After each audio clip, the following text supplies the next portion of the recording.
Ya son las 9 de la mañana con 11 minutos. ¿Qué les parece si vamos de inmediato con nuestro panel del día de hoy? Tenemos obviamente temas para empezar a conversar el día de hoy, ir abordando diferentes ámbitos de la actualidad que han estado marcando la agenda, y para ello estamos ya en conexión con nuestros panelistas. Lo estamos viendo también ahí en nuestra señal de televisión digital y la señal online. Saludamos de inmediato a Denise Catalán, secretaria general del Partido de la Gente. ¿Cómo estás, Denise? Muy buenos días.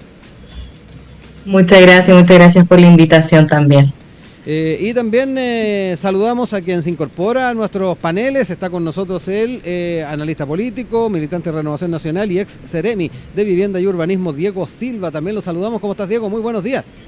Muy buenos días. Muchas gracias por la invitación. Oigan, vamos a ir de inmediato a nuestros temas en esta jornada para que podamos ya conversar sin ir más lejos y quedarnos entonces con este debate que se ha estado dando en torno a esta norma de estabilidad laboral que se incluyó en este proyecto de acuerdo de reajuste del sector público. Se ha catalogado de amarre, sin ir más lejos, por sectores de la oposición. Y aquí me quiero quedar con, primero que todo, las posiciones que se han estado asumiendo por el ministro de Hacienda, Nicolás Grau. Durante esta semana estuvo dando algunos conceptos en entrevistas, particularmente con Cooperativa. Y ahí el secretario de Estado aclaró que existe una división muy clara en la administración pública, mientras que las autoridades y sus equipos de gabinete deben abandonar sus funciones junto con el cambio de mando. La propuesta busca proteger exclusivamente a los funcionarios de carrera para evitar despidos arbitrarios basados en criterios políticos y no en desempeño técnico. Lo que se ha acordado en la mesa del sector público no es un amarre, sino que, para decirlo bien simple, es que cuando una persona se le despide, se tenga que explicar por qué se le despidió, que exista un acto fundado y que, si esa fundamentación no es adecuada, el trabajador o trabajadora despedida pueda ir a la Contraloría para que se revise la fundamentación. De a poco también hemos tenido ahí los apuntes que se están haciendo desde el Ejecutivo, un tema que sabemos da la impresión de que va a tener ahí complicaciones en el Parlamento, y que queremos también matizar con algunas opiniones que se han estado dando, y me quiero quedar con lo señalado por el presidente electo José Antonio Kast. Ya vamos a estar abordando también lo que han sido estas visitas que ha estado realizando en el continente, y en uno de esos contextos, particularmente lo que fue su paso por Ecuador, se le consultó respecto a este tema de lo que se está debatiendo en esta ley de reajuste, y particularmente José Antonio Kast dijo que está convencido de que cualquiera que ejerza un cargo dirigencial lo hace representando los legítimos derechos de los trabajadores que representa. No creo que haga falta tener normas de, entre comillas, amarre para asegurar el trabajo de alguien que lo hace bien, y agregó que el que hoy día estemos discutiendo en una ley de reajuste otras normas que nunca habían sido debatidas al término de un gobierno y al comienzo de otro parece una señal equivocada. Esto lo estuvo planteando, sin ir más lejos, en la jornada del día de ayer. Ya les decíamos, luego de la reunión que mantuvo con el presidente del Ecuador, Daniel Noboa, y quiero ya poner sobre la mesa esta temática para que empecemos a conversar y efectivamente ir viendo cómo se proyectan estos debates en torno al reajuste del sector público, y algo que de seguro no pasa desapercibido, más aún por el tenor que tuvo algunas de las propuestas planteadas en la campaña presidencial recién pasada. Denise, me quedo contigo para que me cuentes un poquito cuáles son los apuntes que tienes sobre este tema.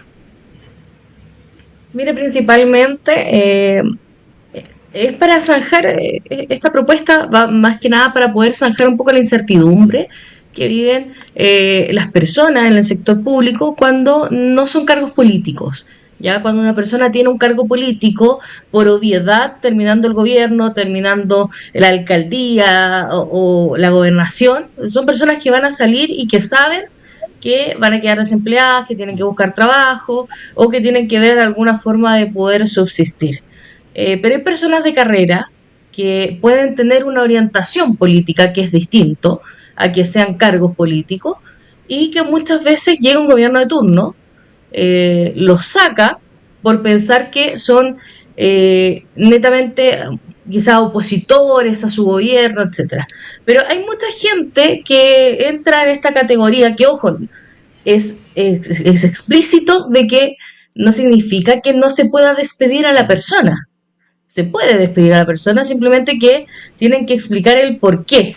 Por ejemplo, recorte, no sé, un eje presupuestario más eficiente. Hay dos personas que están trabajando, por ejemplo, bajo los mismos o haciendo las mismas cosas.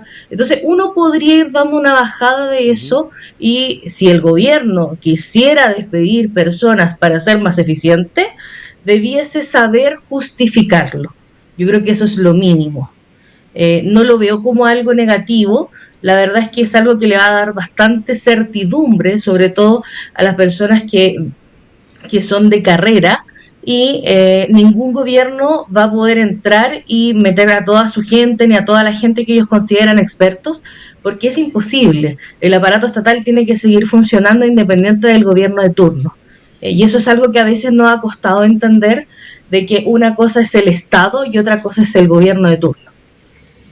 Voy contigo ahora, Diego, también que me cuentes un poquito tus apreciaciones en torno a este debate, esta discusión que se está dando sobre este proyecto y particularmente esta indicación. Y obviamente si quieres hacer los contrapuntos con lo que ha señalado Denise. Sí, bueno, esta norma ha sido bastante rara, anteriormente no se había visto nunca. Aquí tiene que quedar una cosa clara, o sea, los que llegaron por política, los que llegaron por convicción política a acompañar a ministros, a subsecretarios, a Seremi, tienen que renunciar, sí o sí. O sea, lo dijo el ministro Grau también, que tienen que renunciar. A mí me tocó asumir un cargo de gobierno y claro, uno tiene espacio para poder llevar gente de su confianza. Y esa gente de su confianza, cuando llega el 11 de marzo, igual que uno mismo, uno renuncia. O sea, yo no podría haber estado o haberme quedado pegado en el gobierno de Gabriel Boric por un tema de convicción. Yo así lo veo. Pero bueno, hay muchos que ocupan estos cargos para después quedarse al interior. Y aquí hay otro tema también. Este gobierno aumentó cerca de 100.000 funcionarios públicos. Entonces, ahí hay otro tema. Lo que decía también Denise tiene toda la razón.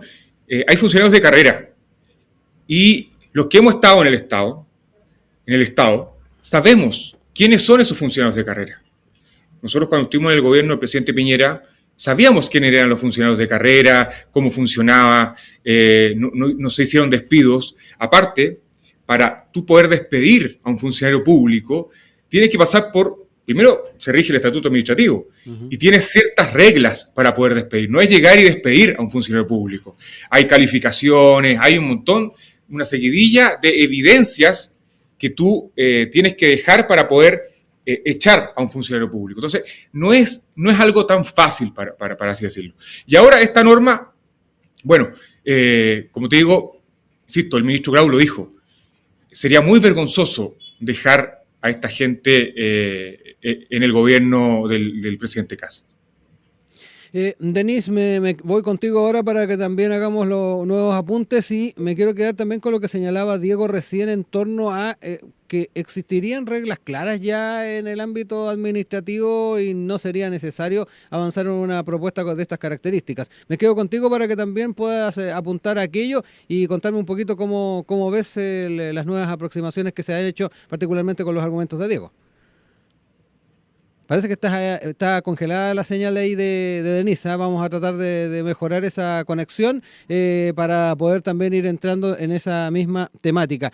Me quedo con Diego en todo caso para que podamos también reforzar otro de los elementos. Dentro de las opiniones, de las proyecciones que se han hecho, Diego, en torno a este tema, está obviamente de qué manera vamos abordando el empleo público de aquí en adelante. Más allá de lo que se esté discutiendo al alero de este debate a nivel parlamentario en el contexto de reajuste del sector público, hay quienes también están mirando con eventuales reformas a lo que es el empleo público y muy de la mano con una discusión más amplia que se ha planteado en torno a modernización del Estado. Ahí, Diego, no sé cómo ves también, mirando un poquito en perspectiva las posibilidades que se abren en este ámbito, cómo ves también en una mirada más de mediano plazo el poder implementar reformas y particularmente fortalecer y modernizar el Estado. hay quienes han señalado también aquello, hay quienes han estado mirando en esa misma perspectiva. De hecho, el tema de modernización del Estado, y lo hemos abordado en otras oportunidades acá, incluso ha estado presente en los debates a nivel de constitucionales que se tuvo en los procesos fallidos de los que hemos hablado latamente. Pero ahí, Diego, me cuentas un poquito también cómo ves esa otra arista, de poder también apuntalar este debate desde una perspectiva de reforma, por ejemplo. Sí, o sea, la reforma a la administración del Estado, muchos gobiernos, muchos candidatos la han propuesto. Referente al empleo público, hay que profesionalizar esta materia. Hoy día, insisto, el estatuto administrativo, que el estatuto administrativo nace en el gobierno de Pinochet, y ahora algo del amarre de ahora no se veía desde esos años. Entonces, hay que efectivamente profundizar en qué cosas, creo yo, en las calificaciones, la forma que se hacen las calificaciones, en lo que es las capacidades. Ahí hay que hacer una cirugía mayor para poder profesionalizar el empleo público. Uh-huh. En el mundo privado, ¿qué ocurre?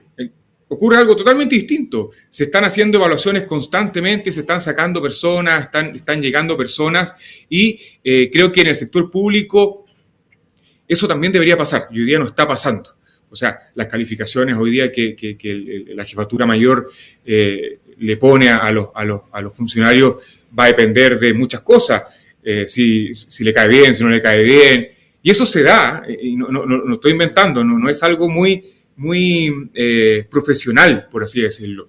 Y ahí creo yo que hay un problema, y ahí es donde una reforma al Estado, una modernización del Estado debería hincarle el diente. No sacar gente, sino que ver dónde están los puntos débiles y ahí atacar. No es algo contra los funcionarios. Lo mismo que hablábamos recién, los funcionarios de carrera. Yo conozco los funcionarios de carrera, por ejemplo, del Ministerio de Vivienda, donde estuve. Uh-huh. Yo sé quiénes son. Son personas que llevan años trabajando. Nadie los va a tocar. Pero también sabemos las personas que están ahí por pituto o que llegaron ahí, ¿cierto?, por algo político y que no se mueven o no se han movido. Hay otro tema también, que esto no sé si lo han tocado. Un tema de esta norma es que de los 5 años que tú permanecías en un servicio, ¿cierto?, ahí te amparaba o te resguardaba, era un argumento más para poder decir, ¿sabes que a mí no puede sacar? Bueno, eso en la norma ahora lo recoge a 2 años. Uh-huh. Entonces, ahí también, yo no sé, el gobierno, cómo está viendo este tema, porque antes era 5 años por un argumento y ahora son 2 años solamente. Entonces, ahí también hay otra trampa, creo yo, hay otra pillería que no se han querido hacer cargo. Bueno, y ahí además ha habido toda una discusión en torno a esos márgenes a propósito también de las miradas y aproximaciones que se han hecho desde la Contraloría en torno a ese rango de tiempo. Quiero ver si Denise está ya disponible para poder empezar también a incorporarla y poder también hacer los contrapuntos necesarios en torno a lo que es esta temática, a propósito de, ya lo decíamos, esto lo que ha sido planteado desde la oposición como una ley de amarre, y que yendo también al detalle de lo que se plantea por parte del Ejecutivo en torno a esta norma, apunta a la estabilidad laboral, incorporándola a este acuerdo de reajuste al sector público. En ese sentido va a ser bien interesante seguirle la huella al proceso, y particularmente el poder ir viendo qué posibilidades tiene de salir adelante, que ese también es otro trayecto a correr. Denise, voy contigo. No le veo mucho futuro a esta norma. Sí, vamos a ir con Denise ahí para que también nos cuente un poquito los apuntes que recién estaba haciendo Diego. También entramos un poquito en efectivamente cómo podemos ir incorporando este tipo de debates a futuro en una eventual reforma al empleo público. Ahí Diego planteaba el tema de ir sincerando algunas temáticas, hablaba del tema de las calificaciones dentro del aparato público, y lo otro relevante tiene que ver también con estas reglas que desde la perspectiva de Diego ya están resguardadas desde la perspectiva administrativa. ¿Cómo lo ves tú, Denise? Mire, yo creo que son debates que se tuvieron que haber dado hace mucho tiempo, que bueno que se están dando. No hay que negar tampoco cuando nace un buen tema de discusión en la mesa, independiente del sector que sea. Eh, si tú me lo preguntas, creo que va a ser un buen indicio, concuerdo aquí contigo, para poder hacer los cambios normativos necesarios, ¿ya? Muchas personas quedan con esta incertidumbre año tras año en el aparato público. ¿Me van a despedir o no me van a despedir? Siempre diciembre se pasa con pena, ese dolor en el estómago de, bueno, me van a despedir en febrero o no. Y no tan solo pasa en el gobierno, ya ni en los ministerios, ni en los gobiernos regionales, ni en las seremías, sino que también pasa en las alcaldías, en las universidades. Entonces, tenemos que empezar a bajar la pelota al piso, a ver qué medidas pueden ser buenas para implementar y dar mayor certidumbre de empleo, y empezar a pensar en el largo plazo. Yo siento que hemos tenido gobiernos regionales, gobiernos a nivel nacional también, que han pensado muy en el corto plazo y tenemos que ir más allá. O sea, pensar que solamente los cargos de confianza quedan 4 años, y el resto tiene que seguir, tiene que funcionar el Estado propiamente tal. Concuerdo en que hay que empezar a dar garantías y que está muy bien, ya yo de verdad no veo como algo negativo lo que se está diciendo, es bastante lógico.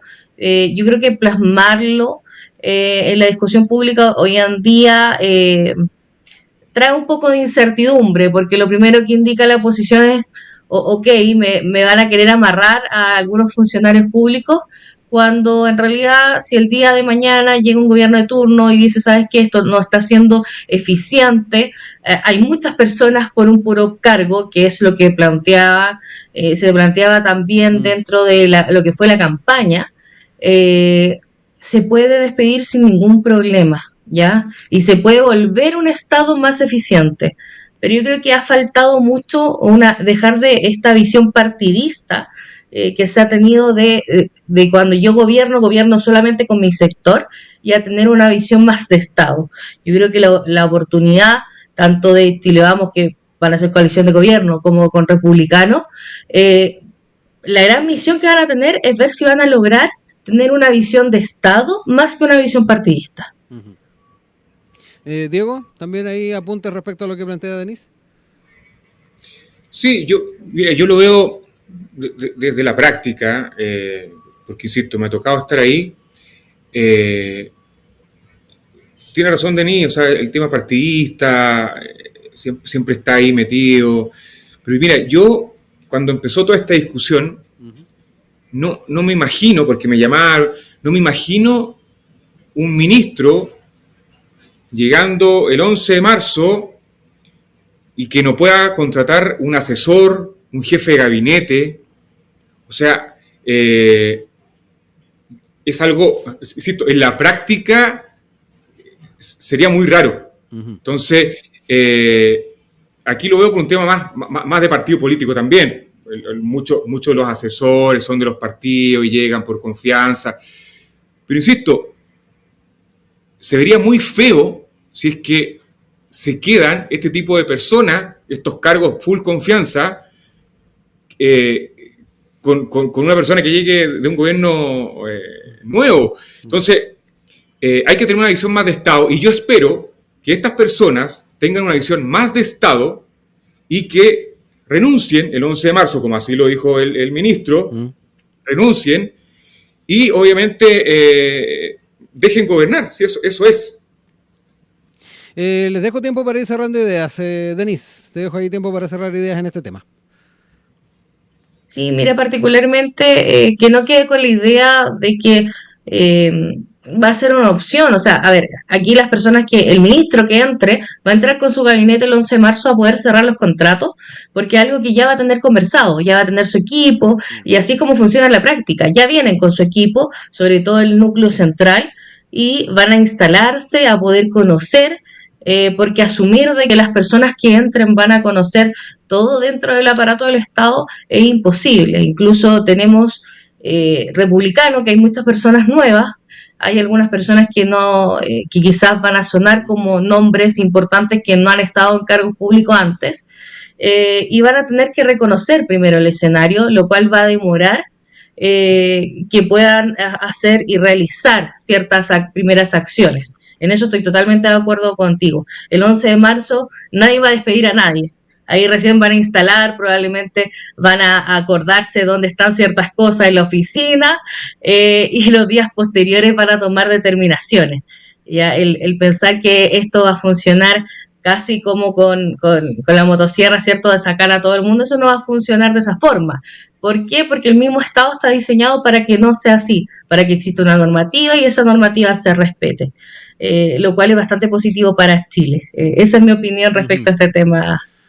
Diego, me quedo contigo para cerrar ahí tus últimos apuntes y también consultarte si te ha parecido que no ha sido muy explícito el Ejecutivo a la hora de plantear ciertas ideas. Ahí reseñábamos lo que decía el ministro Grau. Él decía que autoridades y equipos de gabinete deben abandonar sus funciones junto con el cambio de mando.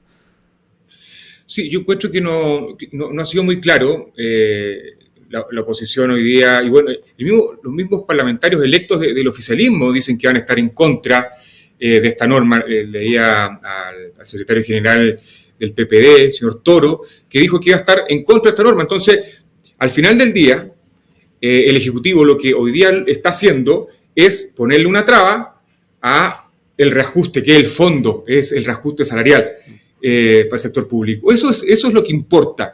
Y esta norma lo que está haciendo es entorpecer, ¿cierto?, el debate en lo que queda de tiempo. Entonces, falta claridad, sí, el amarre para quiénes van a ser, esta norma a quién va a aplicar, qué cargos va a aplicar, y eso es lo que yo creo que está quedando al debe por parte del Ejecutivo.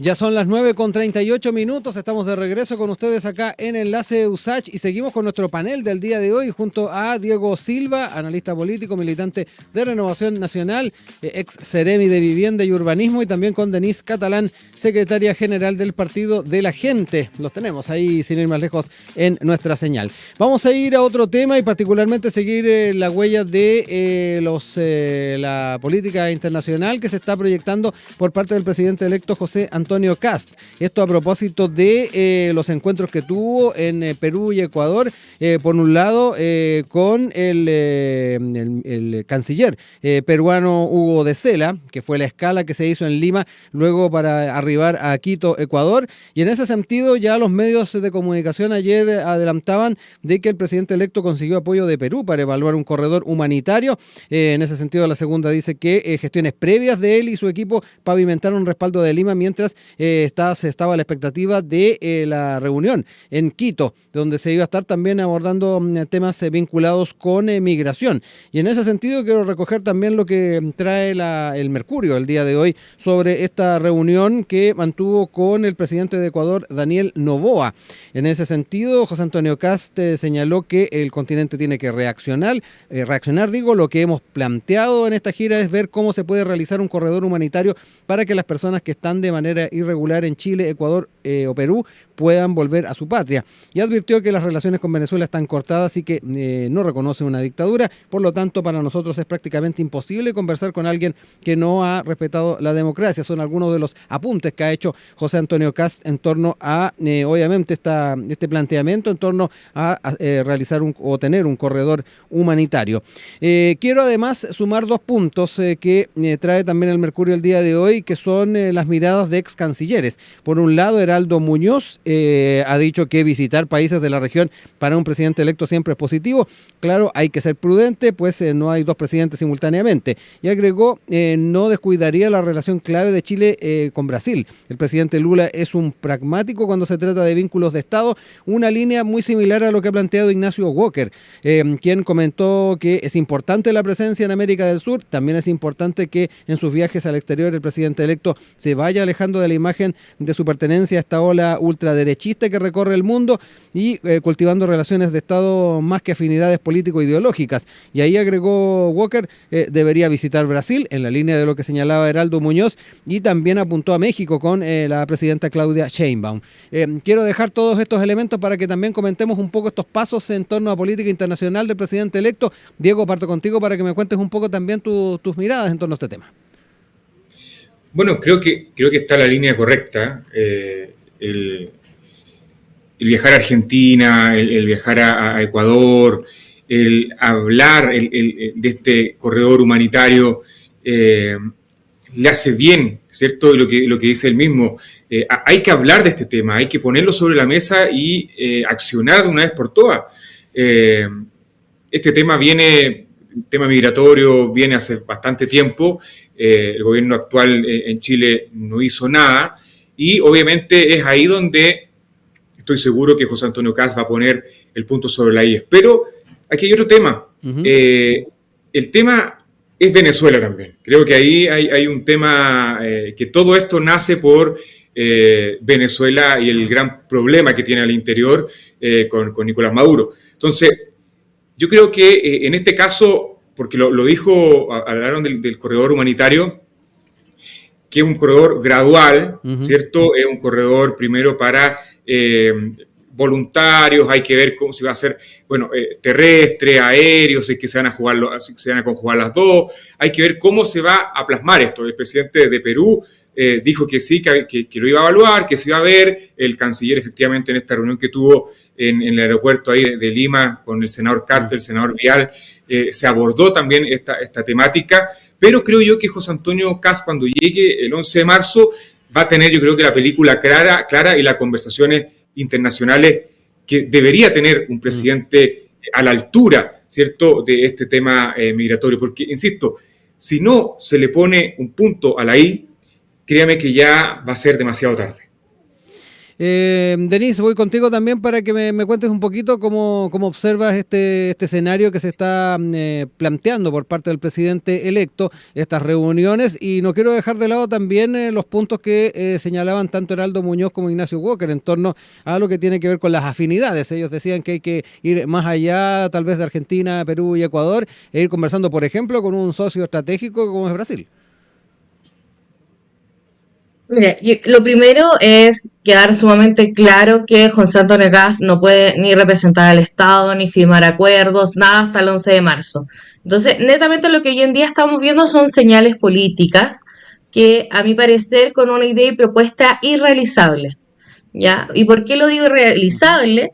Me voy a ir un poquito más atrás. ¿Ya? Hoy en día, a nivel internacional, estamos viendo lo que es la realpolitik. Ya esta política que prioriza intereses nacionales por sobre un bien común, incluso sobre cosas que podemos ver lo moralmente correcto.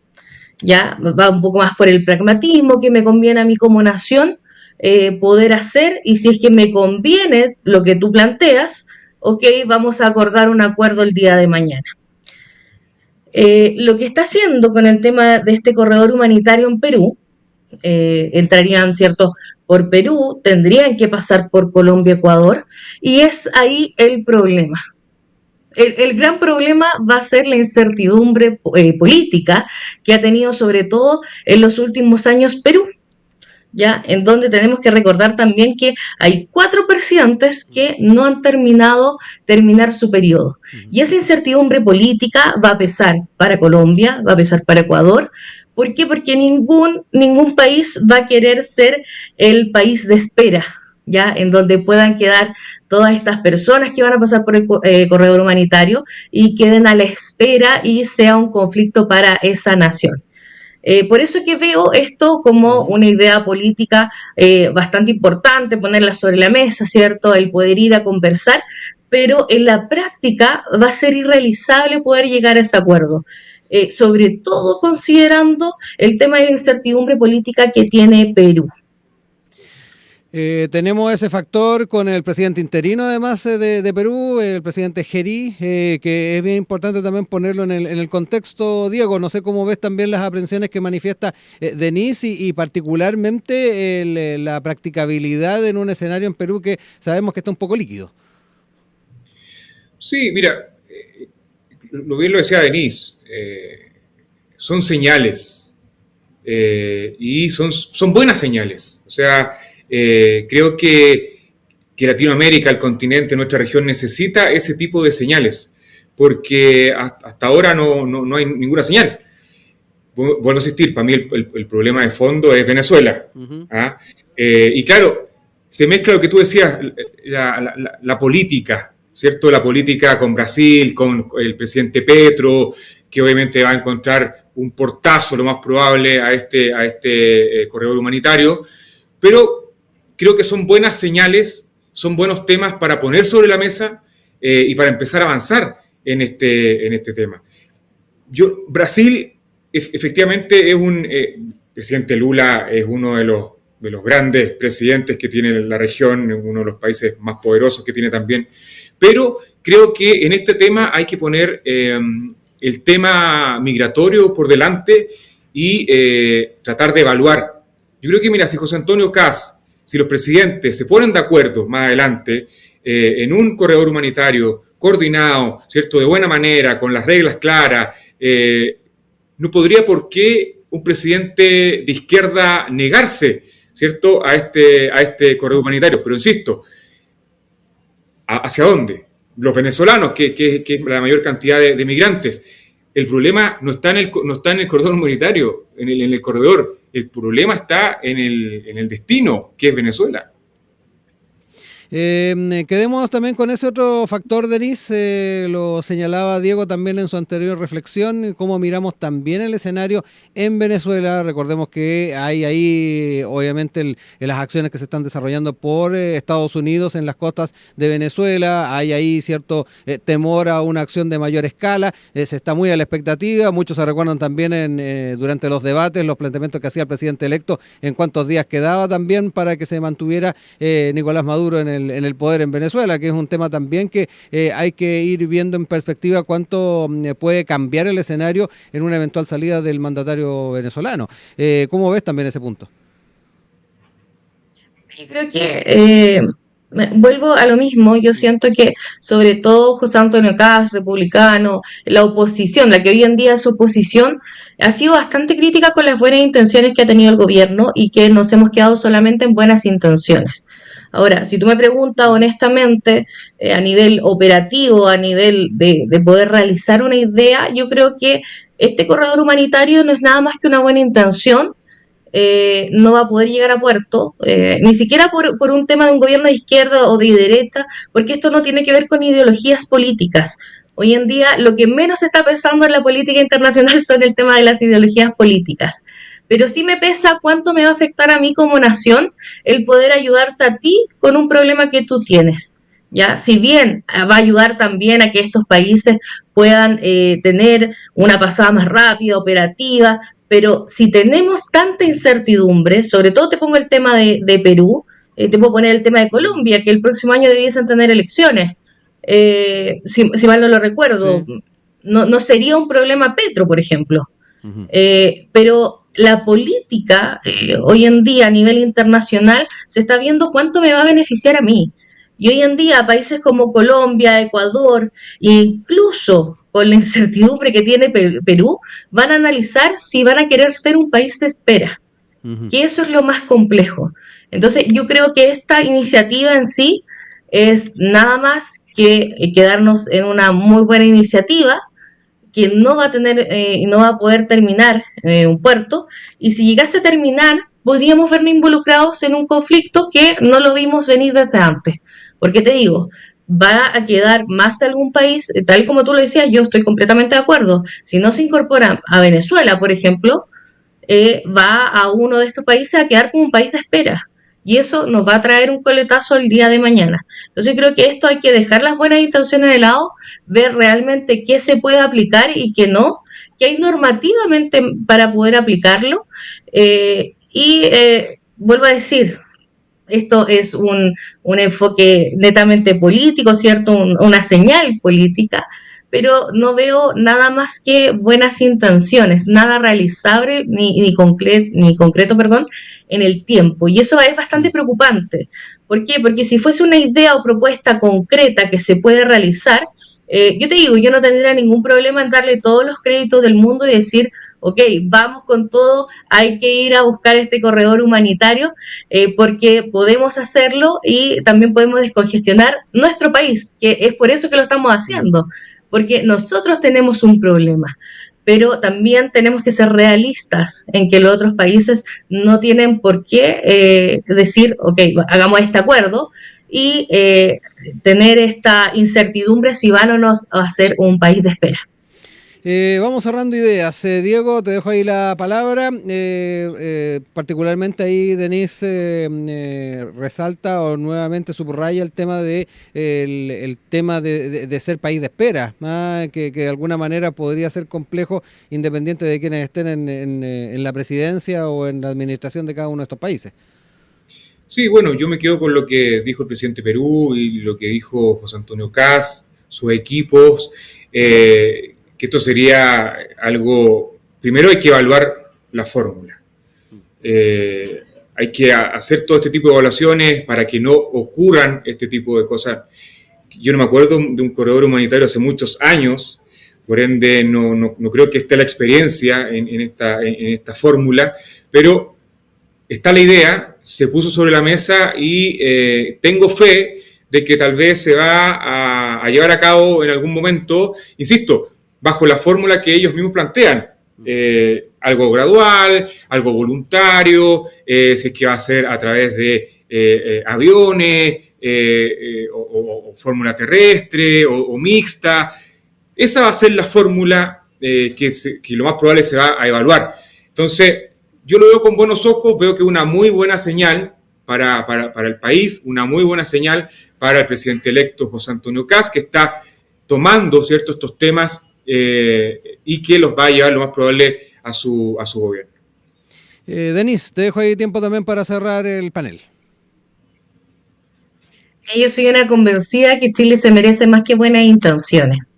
¿Ya? Y es por eso que creo que en esta parte quienes van a hacer oficialismo, prácticamente toda la derecha, Chile Vamos, Republicano, Nacional Libertario, quienes van a hacer oficialismo tienen una labor sumamente importante de ser realistas.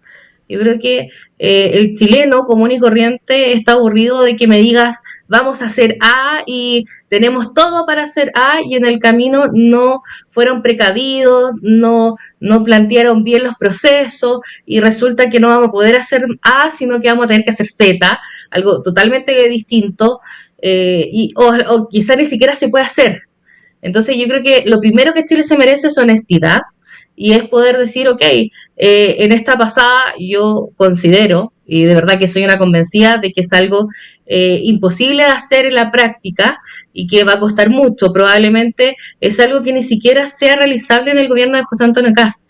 Yo no gastaría mis energías en eso, pero sí invito a este nuevo oficialismo a que pueda tomar el programa de Franco Parisi, que pueda analizar las ideas y propuestas que nosotros planteamos ahí, que son realizables en un corto, mediano y largo plazo, y que pueda también implementarlas. Esto lo dijimos para el gobierno que hubiese salido, ¿ya? Porque no podemos quedarnos solo en buenas intenciones, sino que en intenciones realistas y en qué le va a hacer mejor a Chile. Siendo ya las 9:54, yo quiero darles las gracias por habernos acompañado en el panel del día de hoy, desearles una excelente Nochebuena, Navidad, festividades que se vienen en este fin de semana y bueno, nos estamos reencontrando a futuro en nuevos paneles. Un gran abrazo, que lo pasen muy bien. Igual, feliz Navidad. Chao, que estén bien.